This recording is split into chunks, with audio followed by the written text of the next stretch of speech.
Een hele grote mensen zei, Piet Zaakje, die had alles, maar dat is dan net, maar die gaan heel groot. Ja. Het winkeltje van Piet en Saakje de Boer in Jesse-Nijkerk traapt het stadig gewoon op een rem.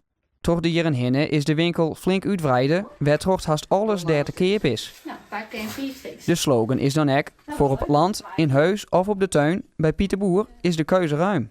Maar het is wel een sport van de mensen om hier te komen en dan iets te vreten. En dan zeggen ze van, nou, dat had ze misschien dan net. Nu komen we dat haast vijf net. Nee, Zo. nee.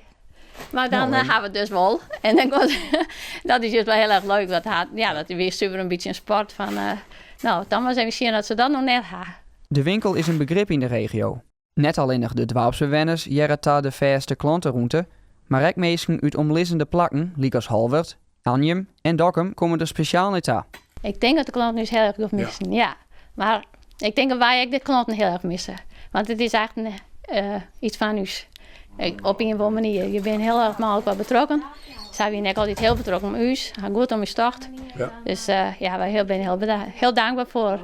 Hier nee zeg al jet. Ja, dat vond ik wel spietig, maar ik wist het al veel langer. Ja, zaakje het al eerder zijn dat ze aan het eind van het hier toch er een punt achter zetten zouden. Maar het is verdwarbel jammer. En verder, ja, het makkelijk even een zaakje thuis. Het zaakje verst wel. Dus dat zie ik wel heel erg missen. Ja. De fourage wordt oernomen door TD Noord uit Jesse-Nijkerk. De orenartikels gaan in de uitverkeer op 1 oktober. En als dit speelt dan al je fot is, wat gaat er dan gebeuren? Dan is de hier. Ja, dat is de een. Maar ja, goed.